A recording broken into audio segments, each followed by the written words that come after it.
नमस्कार साथियों, आप पढ़ रहे थे राजस्थान के नामकरण की कहानी चित्तरंजन तिवाड़ी की जुबानी। तो नामकरण के पार्ट फर्स्ट में हमने, आपको याद है बहुत अच्छे से, कि राजस्थान के मरुकांतर, ब्रह्मवर्त, राजपूताना आदि शब्दों के बारे में चर्चा कर चुके थे।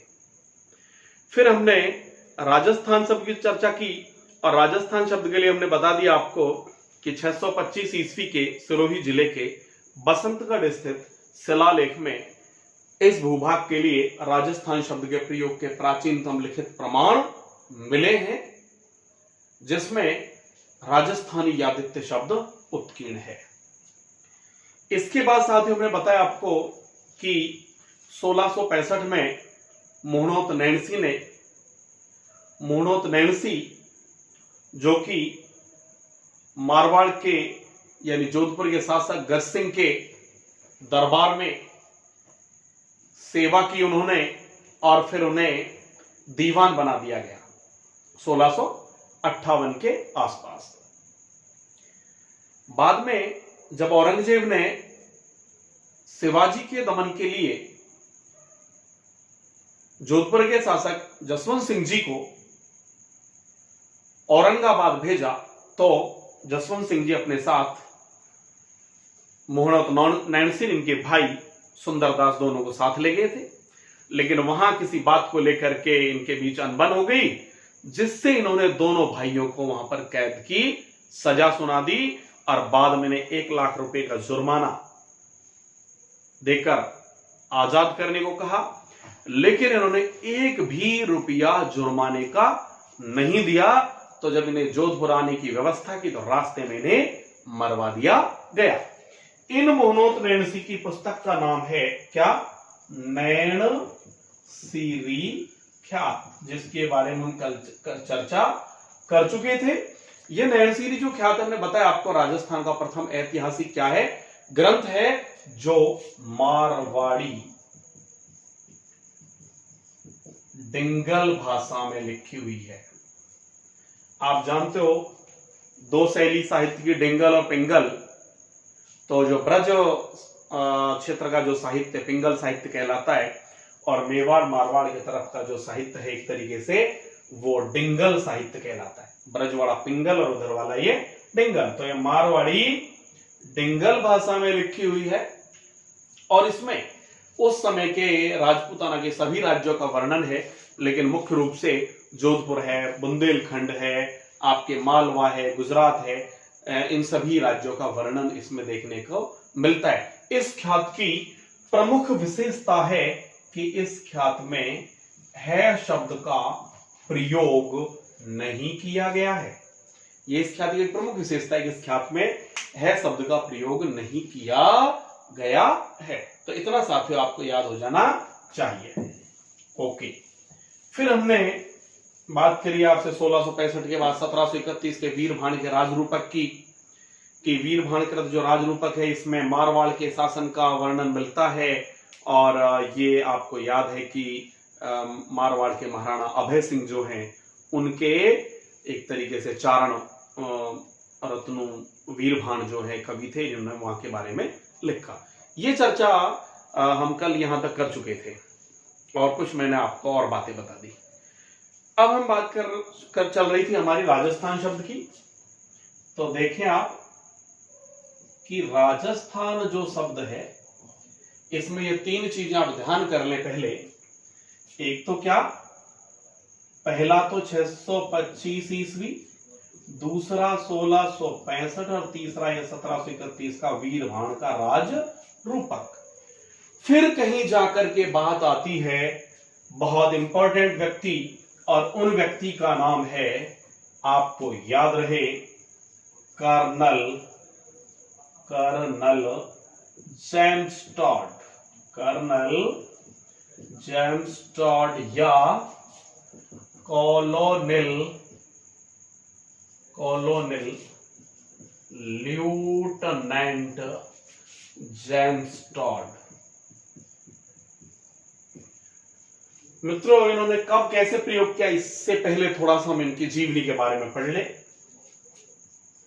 कर्नल जेम्स टॉड जो हैं यह मूलतः स्कॉटलैंड के निवासी थे। कर्नल जेम्स टॉड के जो पिताजी हैं ये इंग्लैंड में नौकरी करते थे और यहीं इंग्लैंड में लिंगटन में 20 मार्च सन 1782 को, कब 20 मार्च सन 1782 को कर्नल जेम्स टॉड का क्या हुआ, जन्म। तो ये कर्नल जेम्स टॉड का क्या हो गया, जन्म हो गया। साथियों 1798 में, कब 1798 में colonel James Tod East India Company की सेवा में एक सैनिक रंगरूट बोले तो सिपाही के रूप में भर्ती हुए और इन्हें कुछ समय पश्चात ही, आपको याद रहे, 1801 में ईस्ट इंडिया कंपनी ने इंजीनियर का पद देकर, किसका पद देकर, इंजीनियर का पद देकर कहां भेज दिया, भारत भेज दिया। और भारत भेज दिया इनको, तो आपको याद रही 1801 की बात है कि जो हमारा ये दिल्ली है, दिल्ली में जो पुराना हमारा ये यमुना नहर क्षेत्र है, इस यमुना नहर क्षेत्र के सर्वे का कार्य इन्हें दे दिया, सर्वे में मरम्मत का। तो यमुना नहर के, आप लोगों को याद रहे, सर्वे व मरम्मत, तो सर्वे व मरम्मत का कार्य दे दिया, जो इन्होंने बखूबी किया। इसके बाद इनकी कार्यशैली से और प्रभावित हुए। तो आपको याद रहे, यही कर्नल जेम्स टॉड, आपको याद रहे 1805 में आपके जो ये ग्वालियर राजघराना है, इस ग्वालियर राजघराने में इन्हें एक तरीके से जो सैनिक जो टुकड़ी है, उस सैनिक टुकड़ी का सेनापति बना दिया गया। क्या बना दिया, ग्वालियर घराने में, राजघराने में एक सैनिक टुकड़ी का सेनापति। ओके, तो सैनिक टुकड़ी का सेनापति बना दिया गया इन्हें।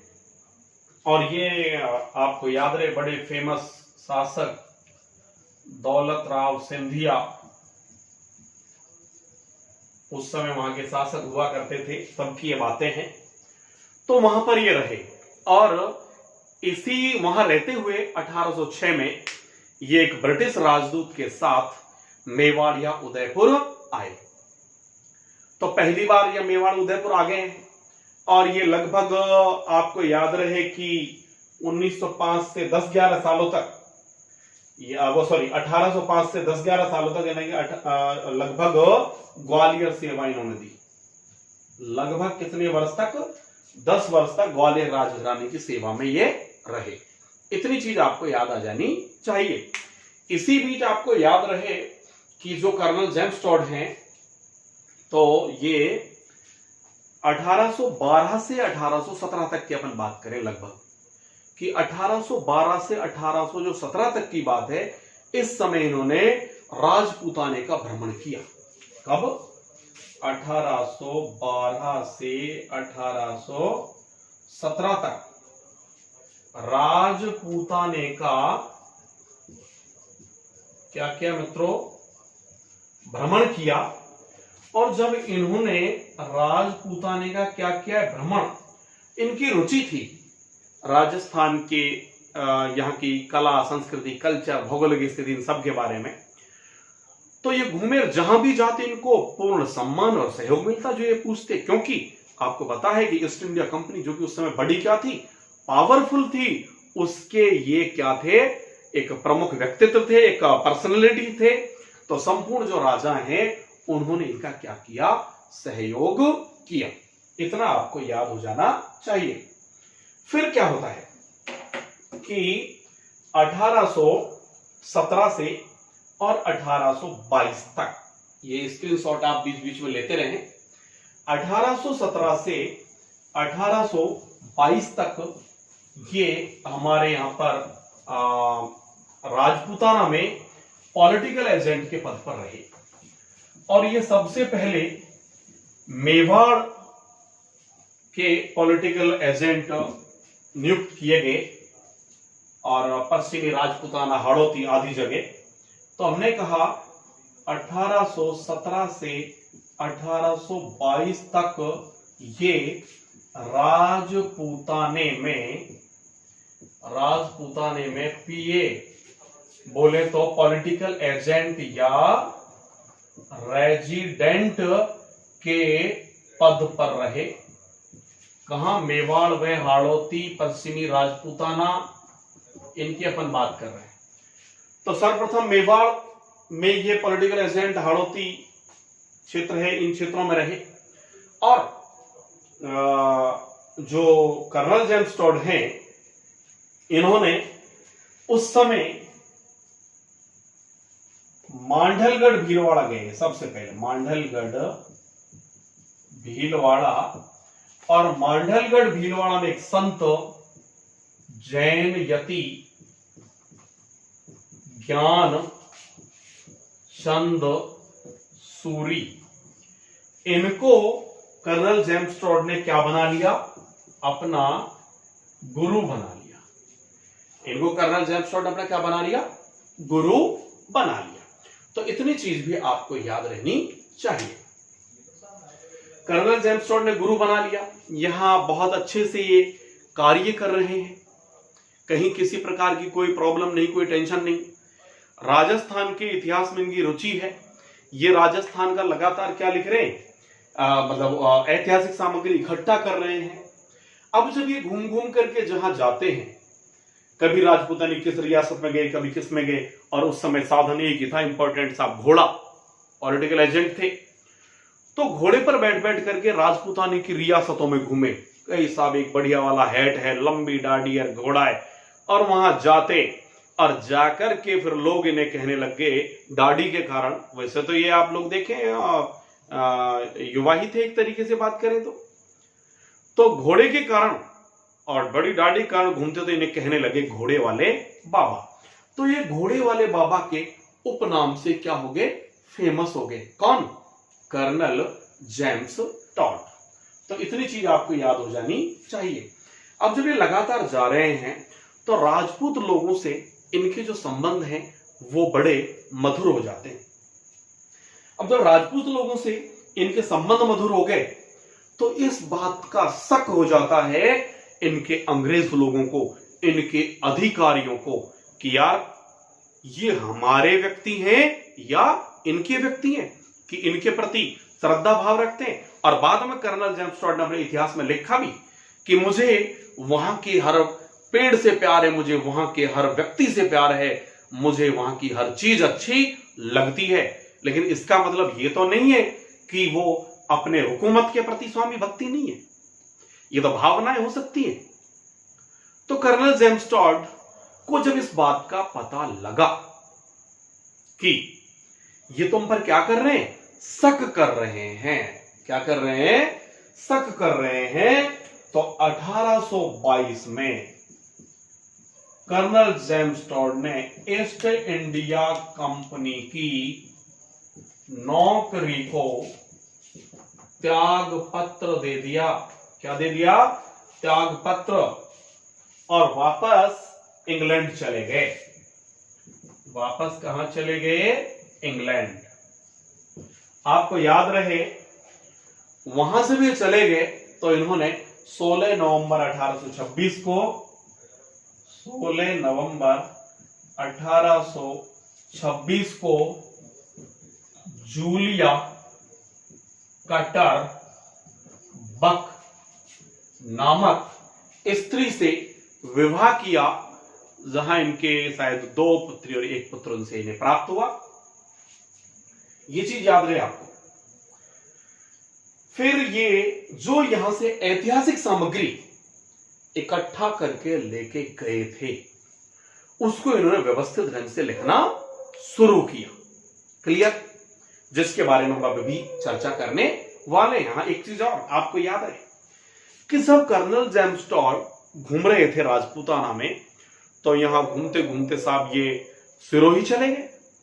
और जब ये सिरोही चले गए तो यहां पर बहुत सारे संतों को इन्होंने क्या तपस्या करते हुए देखा साहब, तल्लीनता से। तो इन्होंने, आप लोगों को याद रहे कि गुरु शिखर, जो कि राजस्थान की सबसे ऊंची चोटी, इस गुरु शिखर की बात करें तो आप लोगों को याद रहे ये नीलगिरी से लेकर के या हिमालय से लेकर के नीलगिरी तक की सबसे ऊंची चोटी है। 1722 या 1727 मीटर, ये मीटर में है मामला।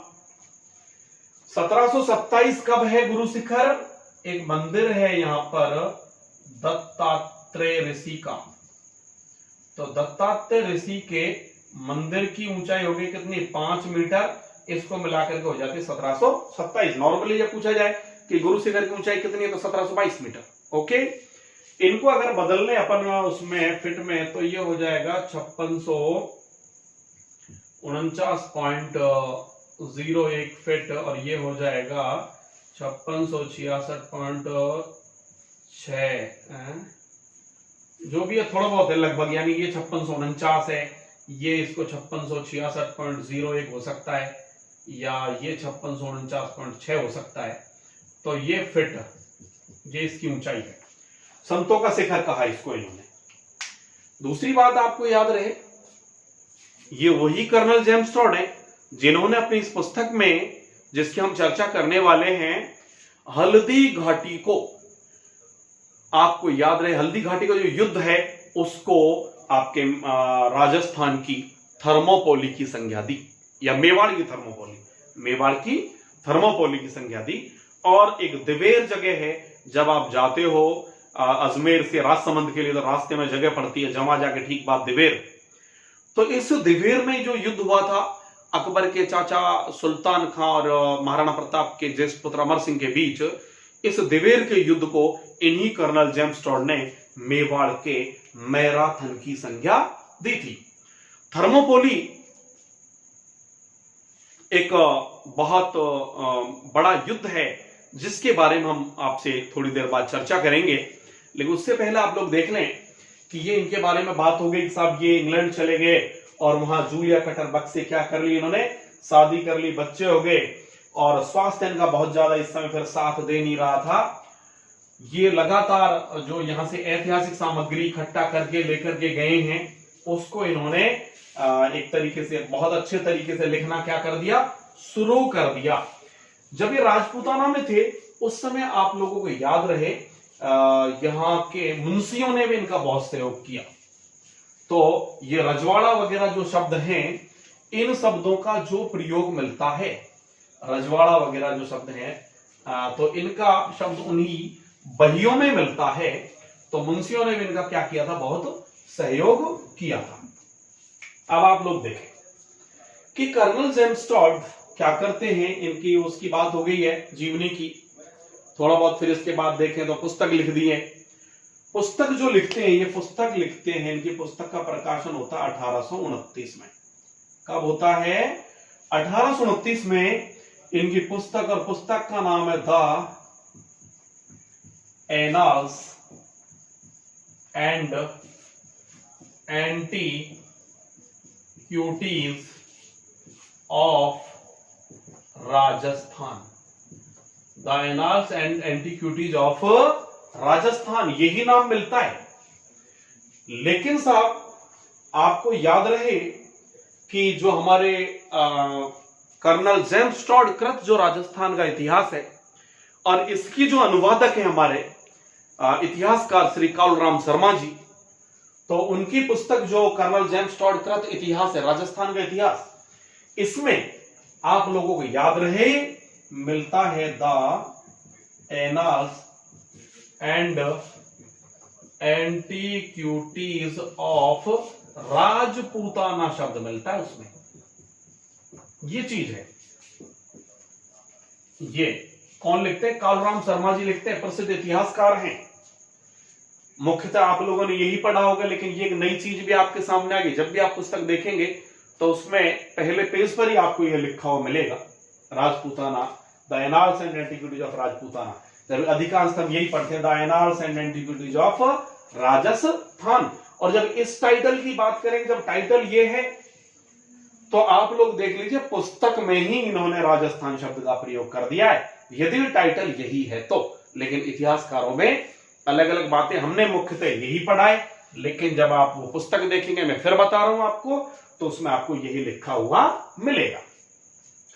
और ये पुस्तक, जिसका एक दूसरा नाम और है कि the central and western Rajput states of India,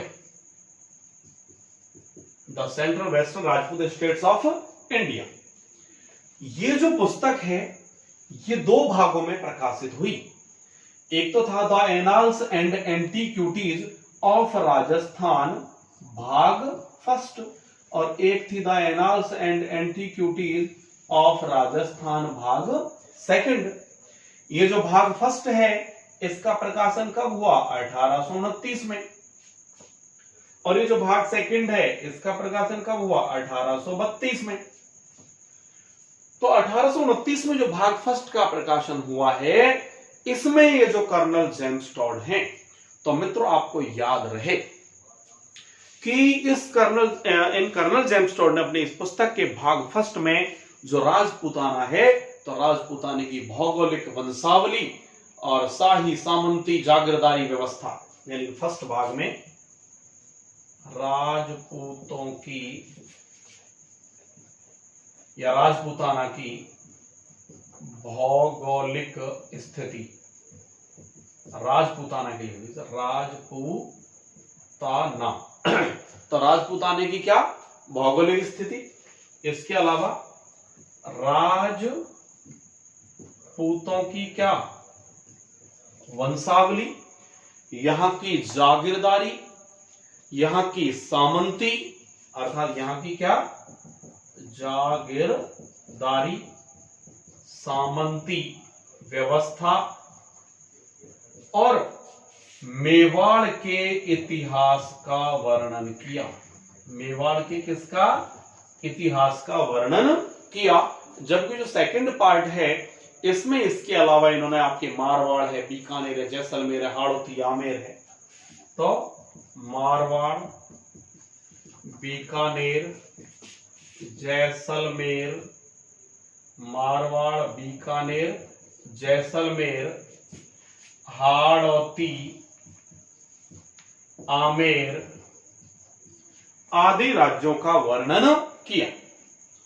मित्रों, ऐसा कुछ चल रहा है कि पेपर आपके जल्दी हो सकते हैं, कुछ जैसे पुलिस वगैरह के। खैर जो भी स्थिति है अभी इनके ऊपर, तो ये तो भविष्य की बातें हैं, क्या होगा क्या नहीं होगा। लेकिन इसलिए थोड़ा सा मैं स्पीड लेकर के चल रहा हूं कि आपका कम समय में ज्यादा से ज्यादा मैटर हो जाए। तो इसलिए आपको अगर कहीं कोई प्रॉब्लम आती है इसमें लिखे हुए में, तो आप एक बार वापस से वीडियो को रिपीट देख ले। मैं बोल तो मैं रहा ही हूं साथ साथ। तो ये हो गया इसका भाग सेकंड। आपको याद रहे मित्रों, ये जो पुस्तक है, इस पुस्तक को हम, ये जो पुस्तक है, इस पुस्तक को हम क्या क्या कहते हैं, क्या क्या नहीं कहते, इनके बारे में भी थोड़ी चर्चा करेंगे। लेकिन एक बार देख लें कि 1835 में, तो ये बात होगी 1800 कब की? 32 की। चलो चर्चा कर ही लेते हैं। इतना आप स्क्रीनशॉट ले लें अगर चाहे तो, और नहीं तो और थोड़ा लिख लूं। चलो, अब क्या था, ये जो पुस्तक है the annals and antiquities of Rajasthan, इसको मित्रों टॉडनामा भी कहते हैं। क्या कहते हैं इस पुस्तक को, the annals antiquities of Rajasthan को? टॉडनामा। तो इसे टॉडनामा भी कहते हैं। एक चीज ये क्लियर हो जाए आपको।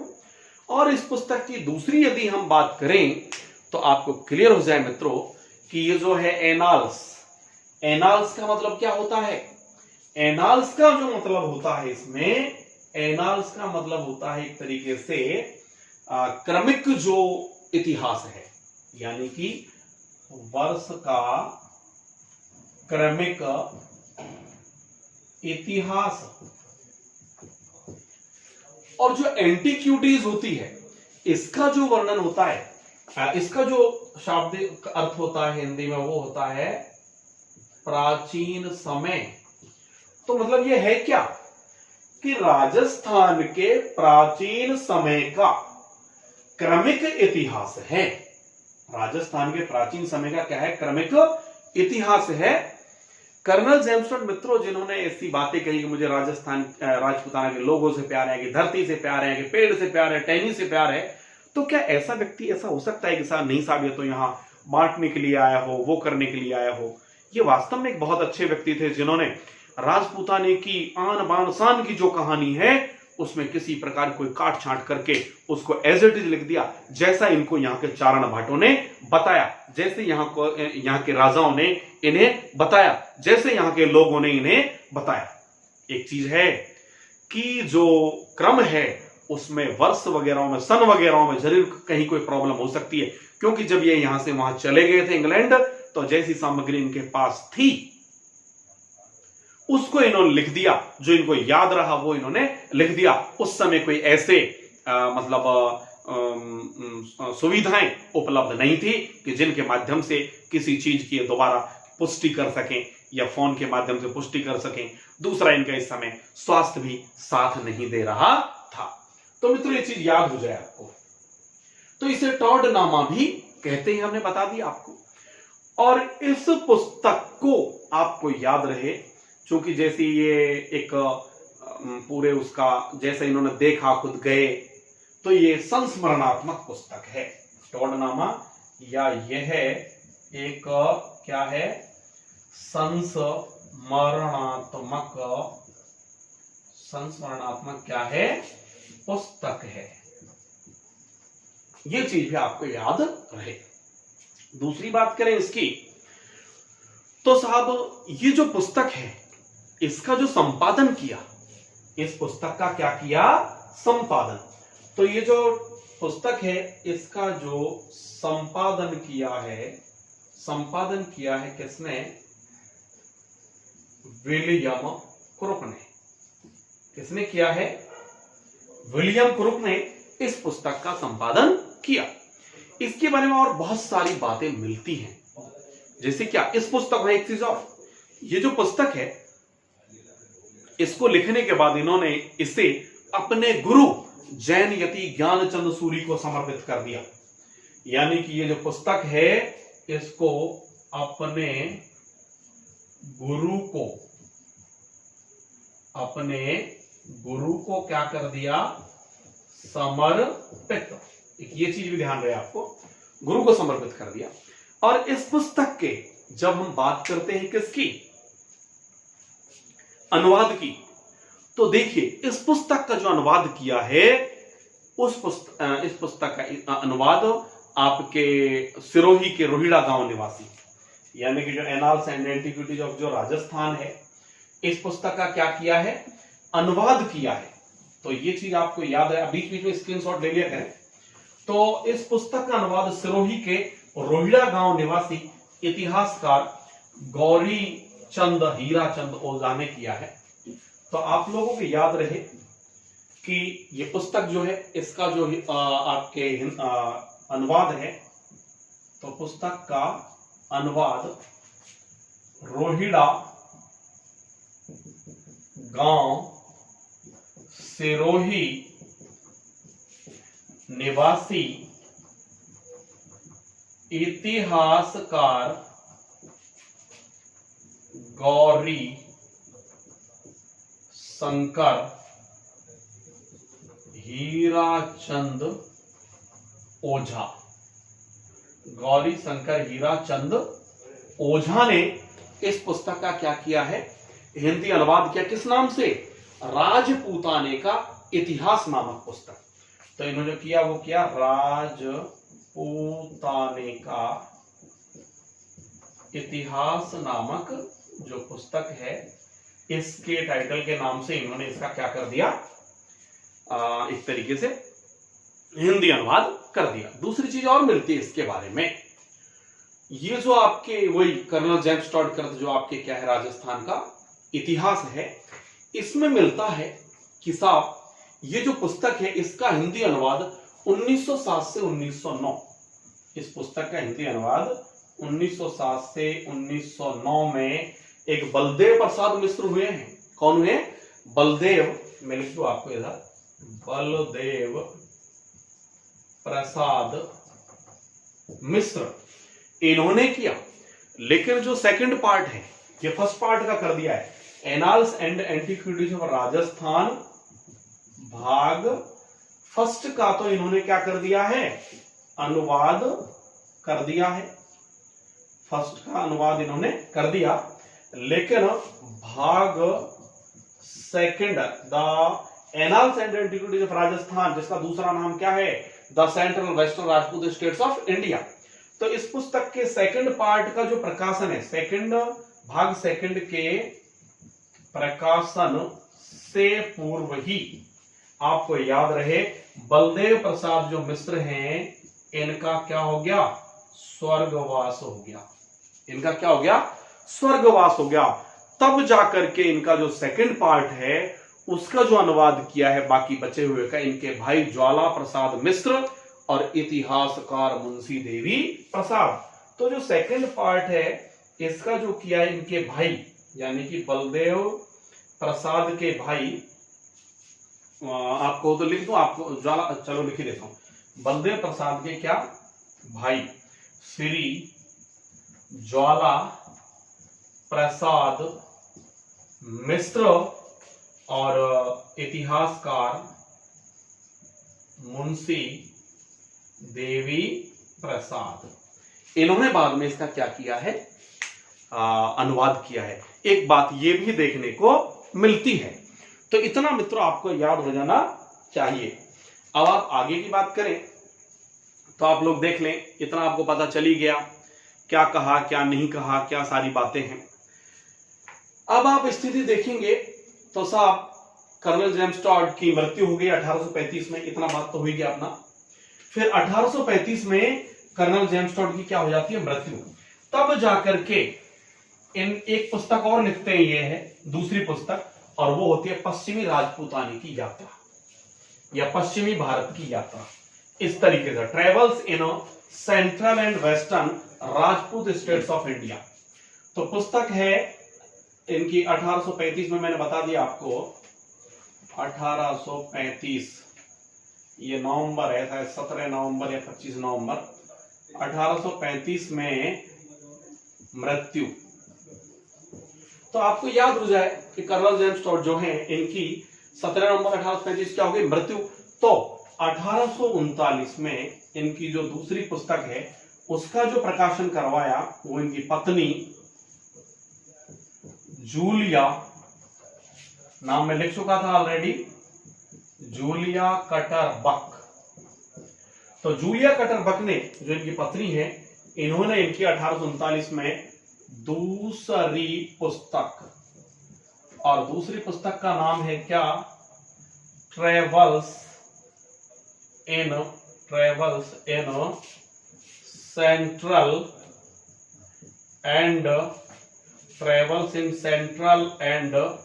Western Rajput states of India. और इसका वैसे मिलता है कि साहब पश्चिमी भारत, या कुछ पुस्तकें लिख देती हैं राजपूताने की यात्रा। ये जो इसका दूसरा पार्ट है इसका प्रकाशन इनकी जो पत्नी है जूलिया कटर बक, उन्होंने करवाया कब, 1839 में। मित्रों याद रहे आपको कि मैंने कल बता दिया था, सन 1917 में बिजोले किसान आंदोलन के जनक श्री विजय सिंह पथिक जी ने अपने एक लोकगीत में भी इस भूभाग के लिए राजस्थान शब्द का क्या किया है, प्रयोग किया है। आपको याद रहे कि जो इनकी ये पुस्तक है, इस पुस्तक में आपको क्लियर हो जाए पोजीशन कि जो वर्णन किया है ये राजपूताने के किसका, सांस्कृतिक, कैसा सांस्कृतिक के भूमि है ना ये, और पर्यटन, इन क्षेत्रों के बारे में इस चीज में विस्तृत रूप से क्या मिलता है, वर्णन मिलता है। अब आपको यहां एक चीज और, कि जब कर्नल जेम्स टॉड वापस जा रहे थे यहां से 1822 में, तो ये जो आपके क्या बोलते हैं चित्तौड़गढ़, और चित्तौड़गढ़ में जो आपके वो जगह है कौन सी, मानमोरी जो शिलालेख है, कौन से शिलालेख है, मानमोरी। तो चित्तौड़गढ़ के जो मानमोरी शिलालेख हैं, इनको ये अपने साथ क्या करके गया था, ले गया था। वही मानमोरी शिलालेख जिसमें मेवाड़ के शासकों का क्या मिलता है, वर्णन मिलता है। तो मेवाड़ के शासकों का वर्णन इस मानमोरी शिलालेख में मिलता है। इसको अपने साथ ये खंडित रूप में ले गया था, और बाद में ऐसा कहते हैं कि उन्होंने इसको समुद्र में फेंक दिया था, चित्तौड़ के यहां समुद्र में फेंक दिया था। एक चीज और कि ये जो खंडित शिलालेख हैं, ये भी एक इंपॉर्टेंट बात है। खंडित जो शिलालेख हैं आपके कहां के, चित्तौड़ वाले, चित्तौड़गढ़ के, इनमें भी इस भूभाग के लिए राजस्थानीय शब्द का प्रयोग है। राजस्थानीय इस शब्द का प्रयोग ऐसा भी कई जगह पढ़ने को मिलता है कि चित्तौड़ के खंडित शिलालेख में राजस्थानीय शब्द का प्रयोग इस भूभाग के लिए किया गया है। दूसरा हमने बता दिया है आपको कि जो मानमोरी शिलालेख है, जो आपके मानसरोवर झील पर थे, चित्तौड़ मुनि की बात चल रही है। कौन से शिलालेख, मानमोरी शिलालेख, जो कहां है, मानसरोवर झील। तो मानमोरी शिलालेख जो कहां है, मानसरोवर झील पर है, चित्तौड़गढ़ में। मेवाड़ के शासकों का क्या इसमें वर्णन है, मेवाड़ के शासकों का क्या है, वर्णन है। इतनी चीज आपको क्लियर हो जानी चाहिए। इसी पुस्तक में आपको क्लियर हो जाए पोजीशन कि जो कर्नल जेम्स टॉड हैं, इन्होंने कुछ शब्द कहे थे राजपूताना के बारे में कि राजस्थान में छोटा से छोटा राज्य, राजस्थान में छोटा से छोटा राज्य भी ऐसा नहीं है जहां थर्मोपोली जैसी रणभूमि ना हो, और शायद ही कोई ऐसा नगर मिले जहां लियोनिडास जैसा वीर पुरुष पैदा नहीं हुआ हो। तो मित्रों हम बात कर रहे थे आपसे कुछ समय पहले कि कर्नल टॉड ने हल्दी घाटी के युद्ध को मेवाड़ की थर्मोपोली की क्या दी, संज्ञा दी, और ये आपको गोमुंदा का युद्ध, थर्मोपोली का युद्ध, इनके बारे में इतिहास में आप डिटेल से पढ़ेंगे। तो ये जो थर्मोपोली है, ये थर्मोपोली का जो युद्ध हुआ है, ये थर्मोपोली का जो युद्ध है, इधर से तो क्या फारस और इधर से यूनान, और यूनान में जो नेतृत्व करेंगे वो स्पार्टा के शासक, और स्पार्टा के शासक का नाम है वीर पुरुष लियोनिडास। क्या है, लियोनिडास। ये जो एथेंस वाली स्थिति है, एथेंस का जिसे राज्य बोलते हुआ, ये जो फारस है, फारस के शासक थे दारा। फारस के शासक कौन थे, दारा थे, आपको याद रहना चाहिए मित्रों। और ये जो दारा है, दारा के पुत्र का नाम था जेरेक्सीज, जैसा मुझे याद है, जेरेक्सीज। तो दारा की मृत्यु के बाद जेरेक्सीज शासक बन गया, और दारा ने यूनान से युद्ध किया था, उसमें यह दारा हार गया था। तो अपने पिता की हार का बदला लेने के लिए इस जेरेक्सीज ने आपको याद रहे यूनान पर क्या किया है, आक्रमण किया है। यह भी महत्वाकांक्षी था, और यूनान पर आक्रमण किया है। तो इधर से जो नेतृत्व कर रहे हैं वो स्पार्टा के शासक कौन, लियोनिडास कर रहे हैं। कौन कर रहे हैं, स्पार्टा के शासक लियोनिडास। अब इसमें साफ चल रहा है सिस्टम, और चलते समय स्थिति क्या होती है, बीच में इन्हें मतलब ज्यादा बड़ी हो जाएगी कहानी, आप लोग देख लेंगे। कि हार का सामना करना पड़ता है और लियोनिडास वीर गति को प्राप्त हो जाते हैं और लियोनिडास क्यों इनके साथ 300 सैनिक और। हालांकि युद्ध में हार हो गई, वीर गति को प्राप्त हो गए, लेकिन अपना नाम स्वर्णिम अक्षरों में लिखवा गए, एक वीर पुरुष थे। तो इस चीज को देख करके इन्होंने कहा कि राजस्थान में तो भाई ऐसी कोई जगह ही नहीं है जहां थर्मोपोली जैसी रणभूमि ना हो और जहां लियोनिडास जैसा वीर पुरुष पैदा नहीं हुआ हो। यह 480 ईसा पूर्व की बात है। तो इससे इन्होंने इसकी क्या की, तुलना की। दूसरी बात करें इसी भूभाग के लिए राजस्थान शब्द का प्रयोग तो 1913 में जो हमारे कौन है, अब्राहम ग्रियर्सन, 1913 में अब्राहम ग्रियर्सन ने इस भूभाग के लिए राजस्थान शब्द का प्रयोग किया। अब बात हो गई राजस्थान शब्द का प्रयोग सर्वप्रथम किसने किया, यह बड़ी प्रॉब्लम है। तो आप सोच रहे किसने किया, आपके दिमाग में आ गया साहब विजय सिंह पथिक ने किया, सॉरी विजय सिंह पथिक नहीं, कर्नल जेम्स टॉड ने किया। जबकि यह बात क्लियर नहीं है। क्यों क्लियर नहीं है, क्योंकि आप सोच रहे हो अलग चीज है।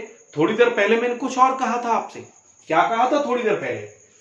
थोड़ी देर पहले क्या, कल के वीडियो में, मतलब लास्ट वीडियो में, कि साहब 625 ईस्वी, कब की बात है, 625 ईस्वी का सिरोही जिले का बसंतगढ़ स्थित शिलालेख, 1665 की मुहूर्त नैणसी की नैणसी ख्यात।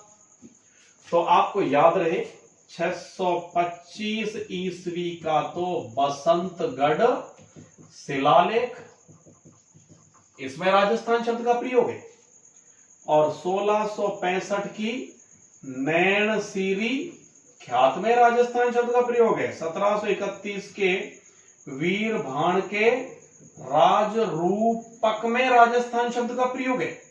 हमने कहा कि ये जो ग्रंथ है, शिलालेख, और ये जो ग्रंथ है, इनमें जो राजस्थान शब्द का प्रयोग है वो राजाओं के निवास स्थान के रूप में है। किसके रूप में? राजाओं के निवास स्थान के रूप में। और कर्नल जेम्स टॉड ने, आपको याद रहे, 1829 में अपनी पुस्तक में जो इस प्रयोग किया है वो किया है, आपको याद रहे, इस भूभाग के लिए प्रदेश या राज्य के अर्थ में। तो कर्नल जेम्स टॉड प्रदेश या राज्य के अर्थ में इस भूभाग के लिए राजस्थान शब्द का प्रयोग करने वाले पहले क्या है, व्यक्ति हैं। तो इन्होंने प्रदेश या राज्य के अर्थ में इस भूभाग का सर्वप्रथम क्या किया है, प्रयोग। जबकि उपरोक्त ग्रंथों में जो प्रयोग मिलता है वो मिलता है किसके रूप में, राजाओं के निवास स्थान के रूप में। इन्हीं कर्नल जेम्स टॉड ने इस पुस्तक में दो अन्य शब्दों का प्रयोग भी किया, एक तो रजवाड़ा और एक रायथान। रायथान यानी राजाओं का स्थान। अरे अपन पूजा करते हैं, ये प्रेत बाबा का थान है, भौमिया बाबा का थान है, देवी माता का थान है, थान यानी स्थान, तो रायथान। और एक ये रजवाड़ा, ये राजपूतों से रिलेटेड, राजपूतों का शासन हुआ करता था, इस कारण इसे क्या कहा, रजवाड़ा। तो रायथान और रजवाड़ा शब्दों का प्रयोग भी मिलता है, और इसके लिए नेक्स्ट टाइम और बता देंगे। लेकिन जहां तक मुझे याद आ रहा है कि कर्नल जेम्स टॉड ने सर्वप्रथम कौन से शब्द का प्रयोग किया, तो ए ऑप्शन मिल गया रजवाड़ा, बी मिल गया रायथान, सी मिल गया राजस्थान, तो डी मिल गया राजपूताना। तो राजपूताना का तो किया ही नहीं था। ये रजवाड़ा, रायथान, राजपूताना और राजस्थान, ये चार शब्द मिल गए, ABCD। तो कर्नल जेम्स टॉड ने रायथान शब्द का प्रयोग सर्वप्रथम इस भूभाग के लिए किया था। फिर आपको याद रहे मित्रों कि जब राजस्थान का एकीकरण हुआ तो एकीकरण के दूसरे सोपान में पहली बार इस भूभाग के लिए राजस्थान शब्द का प्रयोग हुआ, क्योंकि पहले सोपान का नाम तो क्या था, मत्स्य संघ, और दूसरे सोपान का नाम था पूर्व राजस्थान या राजस्थान संघ, या इसी को बोलते संयुक्त राजस्थान प्रथम। हाँ दोस्तों, दूसरे सोपान को ही संयुक्त राजस्थान प्रथम भी कहते हैं। याद रहे आपको, एकीकरण हम पढ़ेंगे इसके बारे में। तो इसमें पूर्व राजस्थान यानी कि सेकंड पार्ट में राजस्थान शब्द का प्रयोग है। फिर आपको याद है कि चौथे सोपान में हम पढ़ते सारी चीजों को कि पी सत्यनारायण राव कमेटी की सिफारिशों के आधार पर जयपुर को राजधानी बनाया गया। ये सारी चीजें हो गई, और उसकी सिफारिशों के आधार मानकर ही आगे चल करके 26 जनवरी 1950 कब 26 जनवरी 1950 को आप लोगों को याद रहे, राजस्थान को राज्य के रूप में, राजस्थान शब्द को राज्य के रूप में और जयपुर को राजधानी के रूप में संवैधानिक या कानूनी मान्यता प्राप्त हुई। राजस्थान को राज्य के रूप में और किसको, जयपुर को राजधानी के रूप में कानूनी या संवैधानिक मान्यता प्राप्त हुई। तो ये था हमारा आज का टॉपिक और इसमें हमने पढ़ा राजस्थान का नामकरण। तो इतना चीज आपको याद रहनी चाहिए मित्रों। आपको मैंने बहुत सारी बात बताई, नैन सिंह किसके दरबार में थे, गज सिंह के में थे, दीवान बना दिया, सारी चीजें, बहुत सारी बातें, इनको आप अच्छे से घर पर पढ़ेंगे, है कि नहीं है। थोड़ा वीडियो और लंबा हो जाता, थोड़ा स्पीड से पढ़ाया, इसके लिए क्षमा। आप इसको थोड़ा सा और मतलब रिपीट कर करके एक बार अच्छे से सुन लेना। फिर भी कहीं कोई किसी प्रकार की प्रॉब्लम हो तो कमेंट बॉक्स में डाल करके आप निश्चित रूप से उसे पूछ लेना। और मित्रों, आपसे यही आशा है, विश्वास है और अनुरोध है, यदि आपको हमारी ये वीडियो रियल में अच्छी लगी है, पसंद आई है, तो यार मित्रों तहलका मचा दो प्लीज। इसको ज्यादा से ज्यादा आप शेयर करें, लाइक करें, सब्सक्राइब करें हमारे चैनल को। जय हिंद, जय भारत।